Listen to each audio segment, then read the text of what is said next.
En esta fase 3 vamos a hablar sobre los siguientes temas.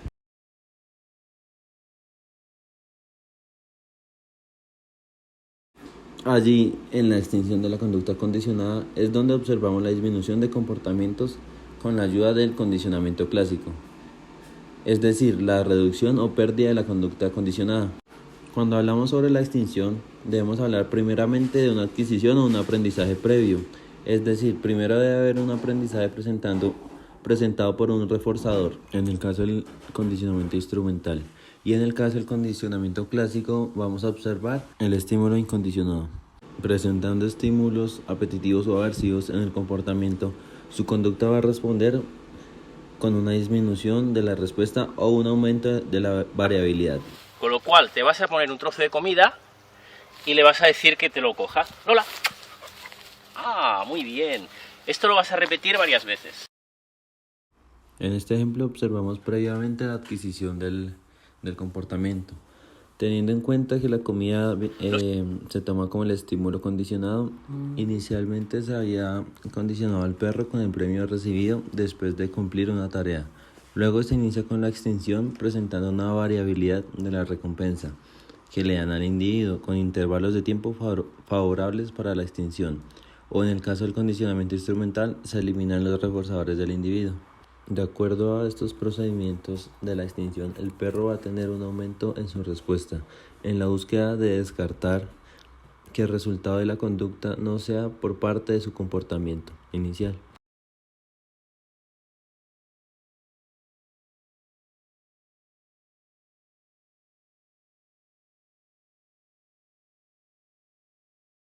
¿Qué son los procedimientos de castigo? Son métodos para modificar la conducta presentando varios tipos de estímulos aversivos, ya sea de una alta intensidad, que son enfocados para la detención de la conducta, o una baja intensidad, que ya son para inmunizar. Tener un control total. Nuestro principal error es que siempre cada vez que sacamos al perro es que él nos saca a pasear realmente, y eso no tiene que ser así. Tenemos que cambiar la forma. En la situación anterior vamos a identificar los procedimientos del castigo y sus fases. ¿Listo? Iniciamos con el antecedente o el primer estímulo, que viene siendo el collar. Este estímulo termina generando la respuesta de salir a la calle.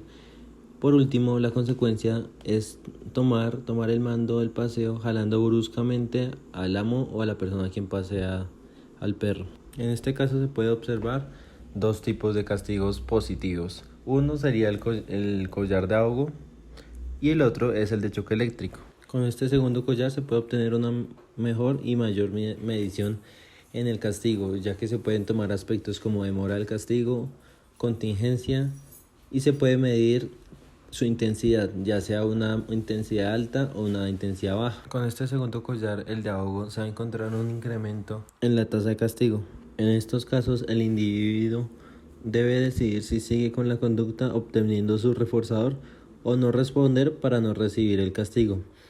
En estos casos es importante, a la hora de escoger el castigo, evaluar qué tan apetitivo puede ser el reforzador por el que presenta la conducta y la aversión que va a impactar el castigo, volviendo más efectivo su castigo. Es decir, si el reforzador va a tener mayor recompensa que el mismo castigo, se va a aumentar el número de castigos recibidos sin modificar la conducta. La presentación inicial del estímulo con los collares es diferente y actúa de manera efectiva en cada aspecto.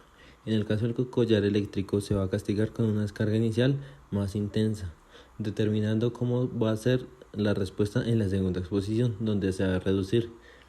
Con el collar de ahogo, el efecto de demora es inmediata, generando la exposición del castigo frente a la conducta del perro.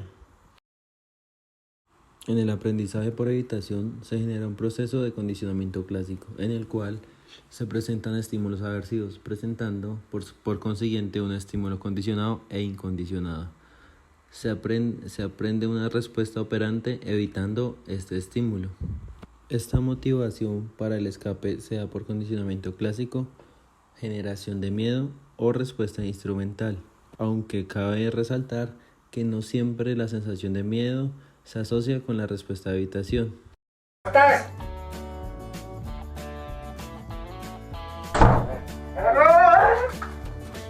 ¡A bañarse! ¡A bañarte! Venga, al agua. Vamos al agua. Mira cómo está el suelo. ¿No te da vergüenza lo que has hecho? Ven aquí.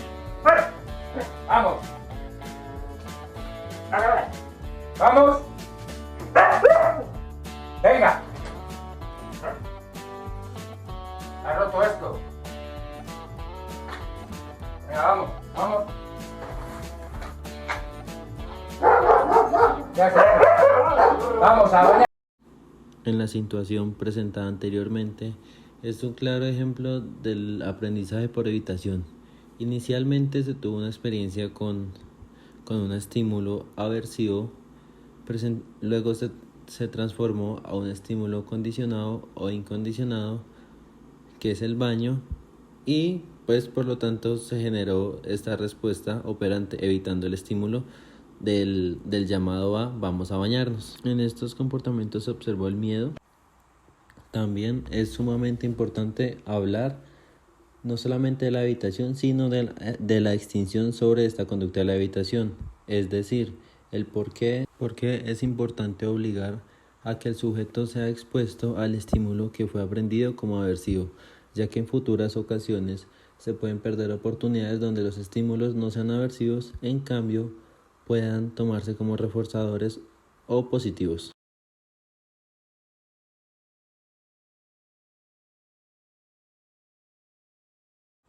Por último, vamos a hablar sobre el control de la conducta a través de los estímulos.